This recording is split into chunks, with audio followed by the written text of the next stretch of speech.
repair things, but he wasn't far enough along the step to be what you'd call an engineer. And engineering involves a lot of mathematics, you know, and I was a top student in the school in the normal academic subjects, but Steve and I turned out we didn't have any of the same teachers. So he was probably in the other echelon of students. And when you're missing the math, but still, you know, he had this intrigue that electronics was the one thing that he could do and understand, and he liked it.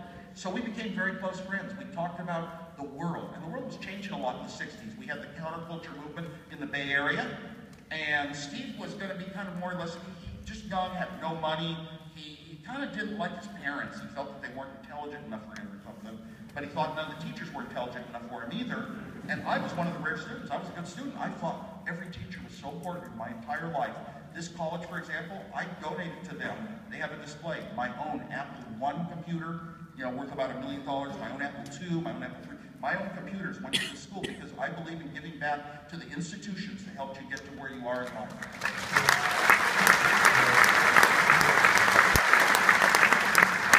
Steve Jobs was more on the road to becoming a hippie, and he probably did drugs, but you know what? I didn't do drugs, and he never talked to me about it, and I never saw him do any.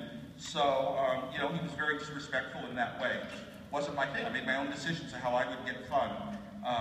But he did talk to me the first time I met him, ever.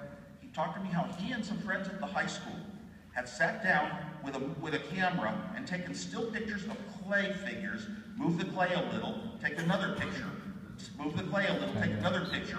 It's a form of animation called claymation. And it's really interesting because look at later in life what we got out of that. Pixar. You know, connect the dots. He didn't use this in his Stanford speech, but you could connect the dots so clearly from that.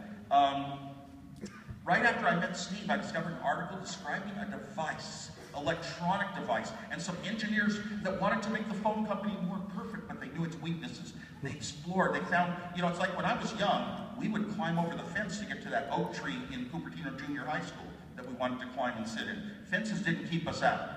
That's the hacker motto. So these guys that think these phone freaks had figured out how to put tones, beep, beep, beep, beep, beep, into an American telephone and dial free calls anywhere in the world.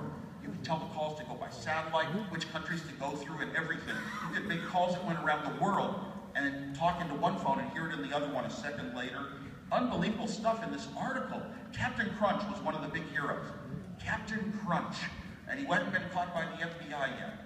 And he was named Captain Crunch because he discovered that the toy whistle in Captain Crunch cereal played exactly the right note. It's a high E, the second harmonic of the high E on a guitar, if you have a guitar. And it would hang up a long-distance call, and the long-distance call would go ka-chink, and now the phone company was at your disposal, waiting for tones to tell it where to connect the call.